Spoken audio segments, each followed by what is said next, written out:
All right, we're talking new products, and we are concluding the story of Bigfoot. Hey, I'm KJ, dedicated lifelong hunter here. If you got an interest in all things hunting, you're in the right spot. Whether chasing quail across the plains of Oklahoma or in pursuit of elk in the backcountry of British Columbia, you'll always find me on the hunt. All right, welcome in all you Gun Talk hunters. I am your host, KJ. And this is a solo one because apparently the folks who had the story on their podcast did not get back to me. So this is going to be a solo one. I am going to finish it because I promised you guys that I was going to finish this story. And it is a great story. And I'm going to finish that at the top. And so kind of how I would like to do this is I'm going to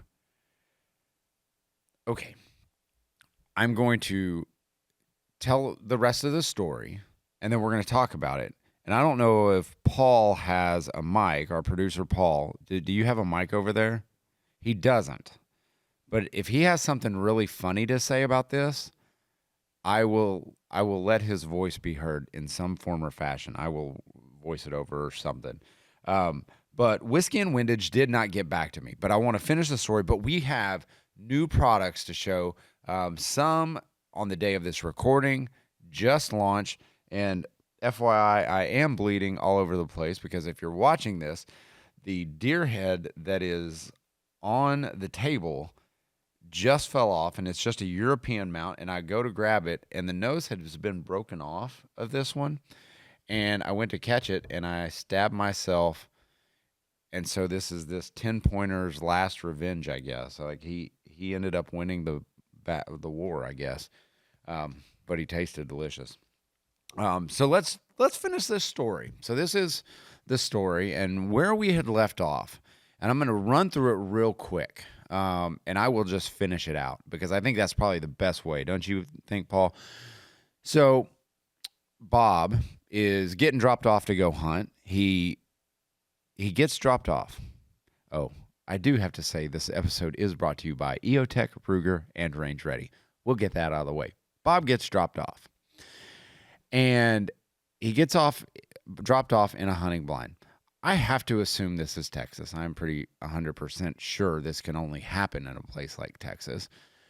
And he gets dropped off. His buddies go down the road, and they're going to start their hunt. And all of a sudden, they hear 5 shots. Bam, bam, bam, bam, bam. 5 shots. And this is like 4:30 in the morning. So they kind of get to looking at each other, and they're like, you know what? It's a little too early for Bob to be shooting. We probably need to go. And before they really kind of get those words out of their mouth, Bob is running down the road. He is running as fast as his little legs will carry him. And so he gets back and he's out of breath and he sits there and he says, boys, I just shot Bigfoot. And they, how guys would do in camp. I'm sure they were a little bit like, yeah, right. He goes, nope. He goes, I was sitting there and he goes, all of a sudden I started scrolling through my phone and Bigfoot reached through the blind, grabbed my phone. And so I just started shooting. Shot 5 times, and he goes, I bailed, and I headed out. And they go, well, let's go back. He goes, no, I ain't going back those woods. And so he's sitting there, and he's looking at it, and they're like, well, we'll wait till daylight. And he's like, you can wait on the Marines. I'm not going out there. Like, you can wait on whoever you want. You take me back to camp. So sure enough, they take Bob back to camp, and they're like, is there something to this? He was apparently visibly shaken. And again, this was shared on Whiskey and Windage. I want to give them credit because this story is not from me, but it's interesting enough to talk about. And so daylight comes up, and so the merry men of hunting, they go to the blind, and sure enough, there are 5 bullet holes in this blind. Now they're getting freaked out. And they probably start freaking out even more when in front of the blind where the bullet holes are, there's blood. So Bob, in his excellent marksmanship through the blind, has hit something. They don't know what it is. They see no signs of cell phone. They see a burnt rubber track headed down one side of the road and blood leading off the other way. So something has happened. So, like any good hunters do, they start blood trailing whatever it is. They trail it, they trail it, they trail it, and they get about 600 yards away. 600 yards away, and lo and behold, Bob was kind of right. There, 600 yards away from the blind, was Bigfoot with a cell phone in his hand. It was a 400-pound silverback gorilla. A 400-pound silverback gorilla. Okay, let's play What Would You Do? I think I would be like Bob. I would shoot until I did not have any shots left. Because think, you're sitting in this blind. You're sitting in this blind, and your phone is there and is probably too bright. So all of a sudden, this dark, shadowy figure appears, and this meaty paw reaches through the blind and snags your cell phone. Takes it out of your hand. One, where's my change of pants? Because I'm screaming, I'm yelling. That would terrify me. Come on, Paul, you've got to be on. You have to like put yourself in this like ilk. Like you've got to be right there in the blind with me. You do not leave that blind. Like I can't imagine. And not to mention like shoot and run. Because have you ever seen a silverback's like mitts? The things that they do with those hands? I could not imagine sitting in a blind and a dang silverback gorilla reaching through the blind. That's the last cell phone he was going to reach for, I'll tell you that much. I could. And so you start to, could this be real? Is this real? Well, I have to assume it is because it's Texas. There are more game animals, like more exotics in Texas. And you know there was some Texan out there that's like, you know what we ought to have on this farm? Or at least in a nice enclosure. I will make it real nice where he can't get out. We should have a silverback gorilla. I'm sorry. I think that's something I need to know before I go to wherever I'm hunting. Are there any silverback gorillas where I'll be hunting? Like, next time I go to a Texas hunting camp, that's going to be the first words out of my mouth. I'm telling you, I cannot get this story out of my mind. I mean, because we all hunt. We hunt, and you're a hunter. If you're listening to this, you have an interest in it. And maybe you're new. I don't want this to dissuade you from like entering the woods, but our minds sometimes play tricks on us. Like, and it's happened to me. Like I'm walking to the blind and all of a sudden I think I hear something. I was opening the gym this morning and I was sitting there and I thought I heard someone say something. I'm the only one in the gym. I'm opening up. So like your mind just plays tricks on you when you're alone. But dadgummit, I really feel bad for Bob because you think right before that gorilla took his phone, he heard like a little, like did he hear something before that? Like I can't find Bob. I don't know where Bob is. I wish I could have him on the podcast because that dude has the story above all stories. When he's sitting around a campfire, everybody is just he is holding court because this story is incredible. I'm telling it. And I don't even know Bob. And I think you should know this story. Like, this is a story you can go back to your friends and go, hey, dude, you should hear what happened to this guy. And that's what I did. I've been telling this story all over the place. And people are like, no way. I'm like, it's Texas. And they go, well, maybe. Like, maybe it could happen. And I just have to think that, my gosh, like, and okay, let's go a step further, because I don't know any of the rest of the story, as Paul Harvey would once say. What was the like? What thoughts go through your mind? Can I mount this thing? Like, okay. Do you have to have a tag for that thing? You really do need to call wildlife and game. I mean, but you didn't know, like, and like, how do you explain that? Look, I was sitting there on my cell phone. He reached through, and so I just started shooting. Okay, did you know what you were shooting at? Because here's the terrifying fact. I mean, you could probably tell between a fake gorilla hand and a real one, I would hope. And it was very much real. But what if it was his friends playing a joke on him? Now you've got a problem. Now you're being tried for murder. But some evolutionists might say you still should be tried for murder. Not me, but I'm just saying. So what are the legal ramifications for shooting a silverback gorilla in Texas? I need a lawyer to contact me, please, because that's interesting. Where do you go from there? I mean, are they considered an invasive species? Because our good buddy Luke Capria, because I was like, well, can you shoot a Bigfoot? Are they invasive or are they native? So there's that. So would you need a license? Anyway, that's the story of Bob and Bigfoot. And I can't get it out of my mind. And I know, like, if you guys, the more you think about it, the more bizarre this story is.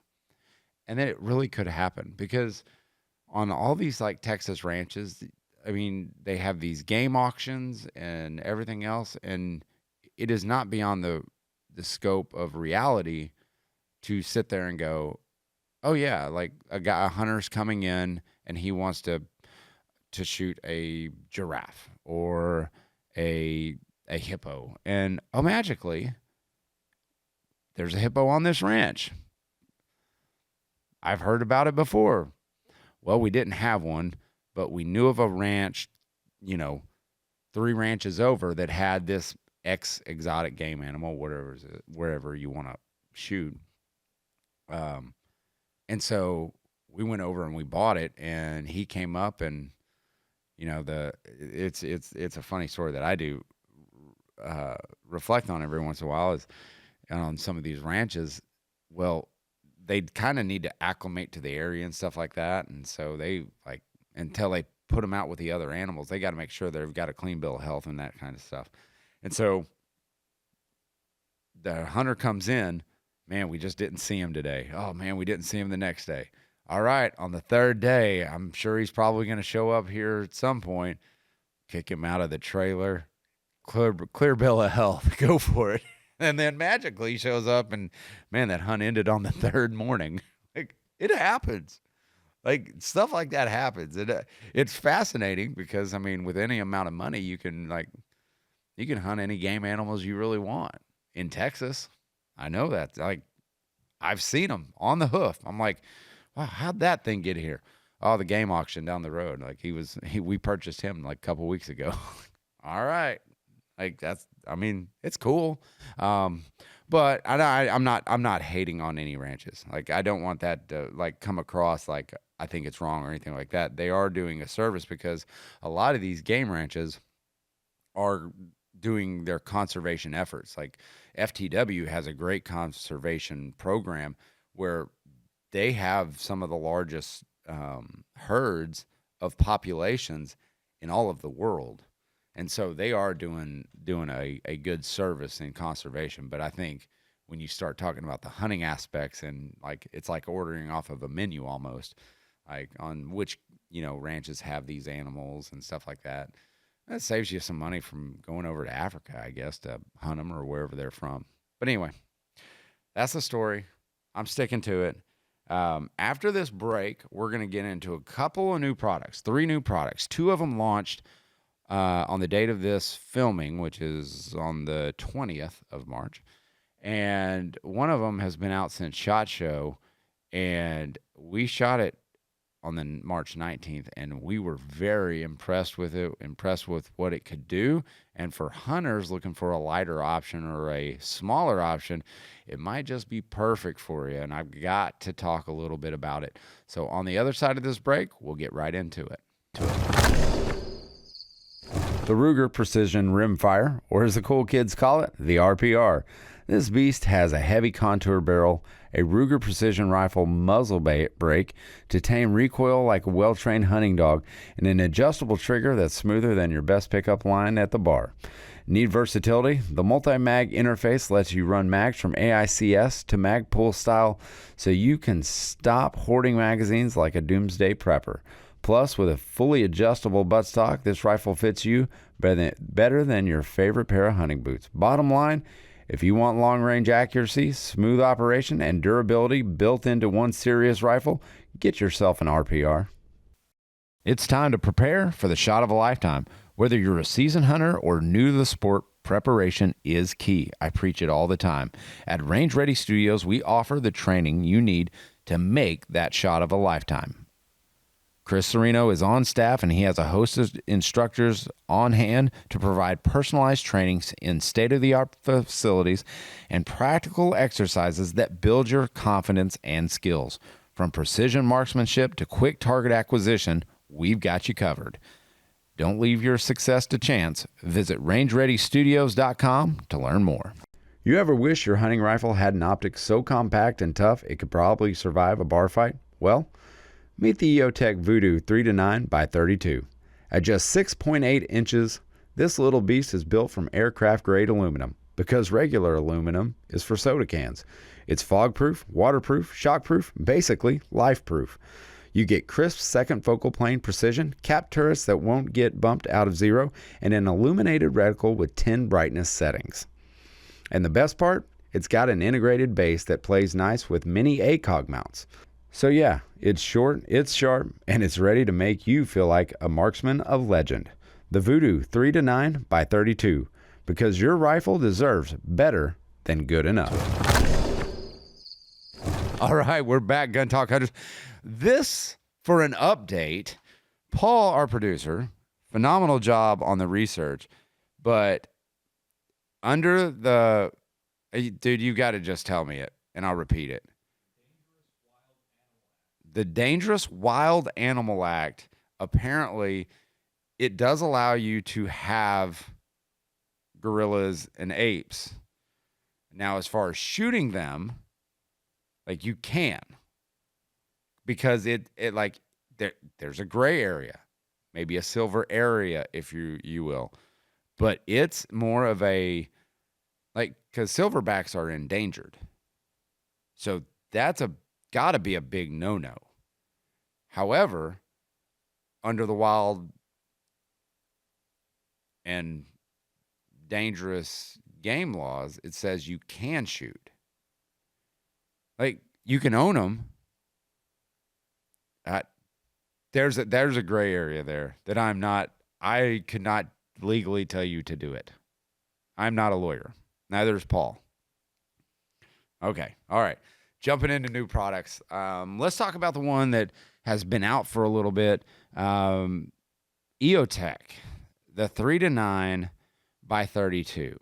It's 6.8 inches long, is already on a Picatinny mount, mounted up for you, ready to go. But this scope is a second focal plane optic. It weighs 1.06 pounds. So, yeah, it's a 3-9. And yesterday, when we were shooting, we're launching a new season of Guns and Gear here at Gun Talk Media. We shot this little sucker. it is small. It is the smallest 3-9 optic I have seen. I mean, from bridge to nose of this whitetail Euro mount, the whitetail is larger than the optic, which is rare in the day of optics. So, really super impressed with it. Second focal plane typically is a hunter scope, and that's what I think a lot of guys are going to use this for. And they offer it just with the 3-9 rifle scope, but they also offer one package that is the 3-9 optic and an E-flex, so a red dot with a ring mount. So why would you get that one? Well, I mean, looking at it, that would be a true one power optic red dot for close in stuff, and a 3-9 to extend your range. For hunters, that's massive. If you're within, and Chris, yesterday, we were shooting little small plates with the red dot at 100 yards, no problem. It was on a 45-degree cant. Now, you can use that as a straight up 90-degree deal, but you would have to move your caps that come with the optics. So I'm going to tell you right now, super impressed. It's got, the whole water resistant, all that good stuff. But it's an illuminated HC1 reticle. So this is an MOA scope. I know that's a new dirty word for me. MOA. I'm more of the mill guy, but I can do some MOA too. But the lit reticle is awesome because it has the little on the off indicators in between each number, so you don't have to switch it all the way back to 10 or to 0.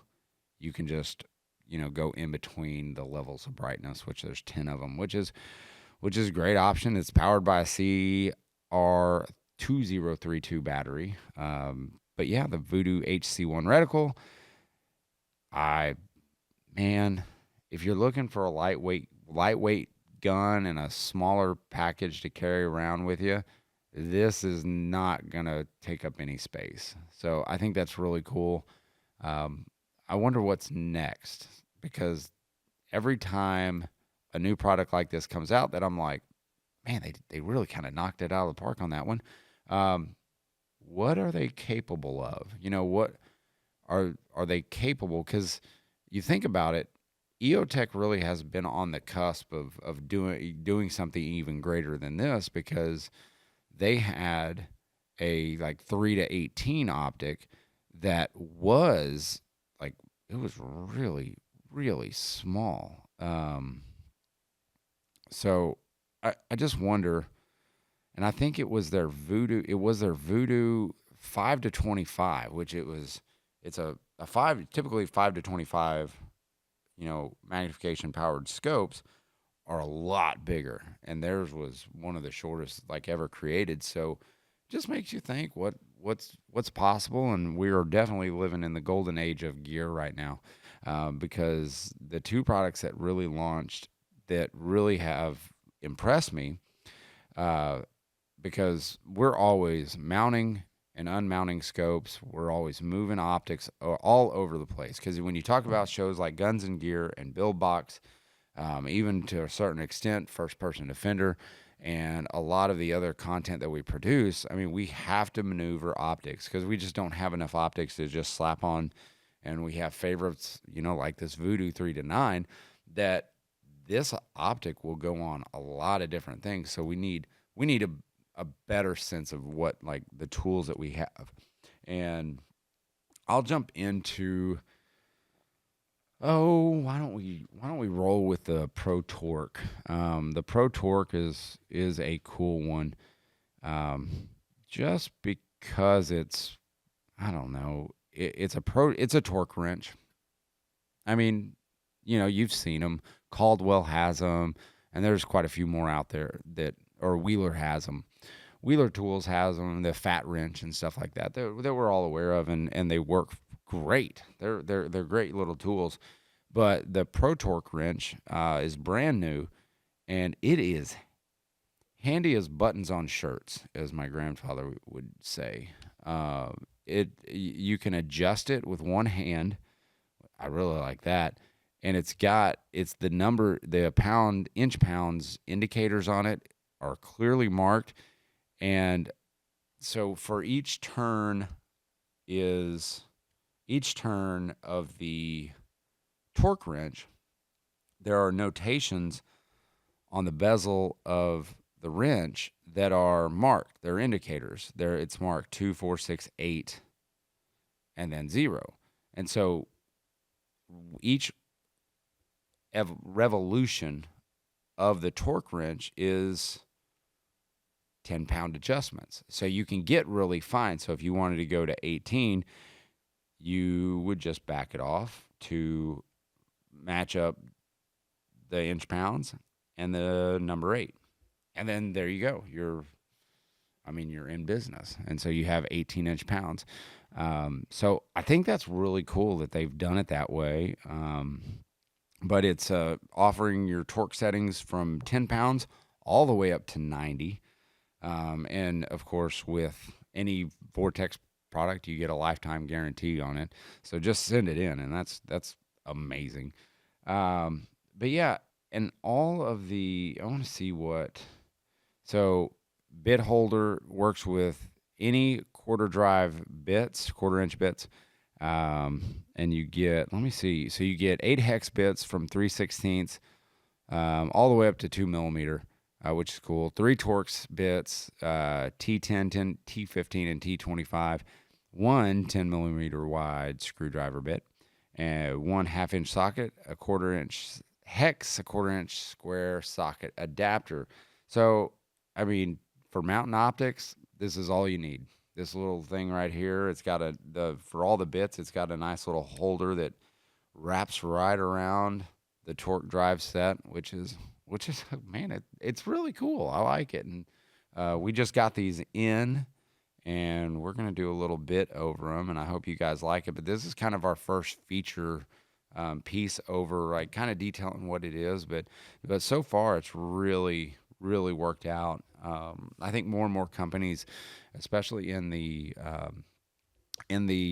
space where, like, so the mounting, as far as like mounting the optics, scope rings and bases and stuff like that, companies are getting a lot better at putting, like, blatantly on the products. And Vortex is one of these companies that say these hexes should be torqued to 18 inch pounds. These right here. And so they're doing a good job on not letting you over torque these, because that can cause issues to shooting downrange.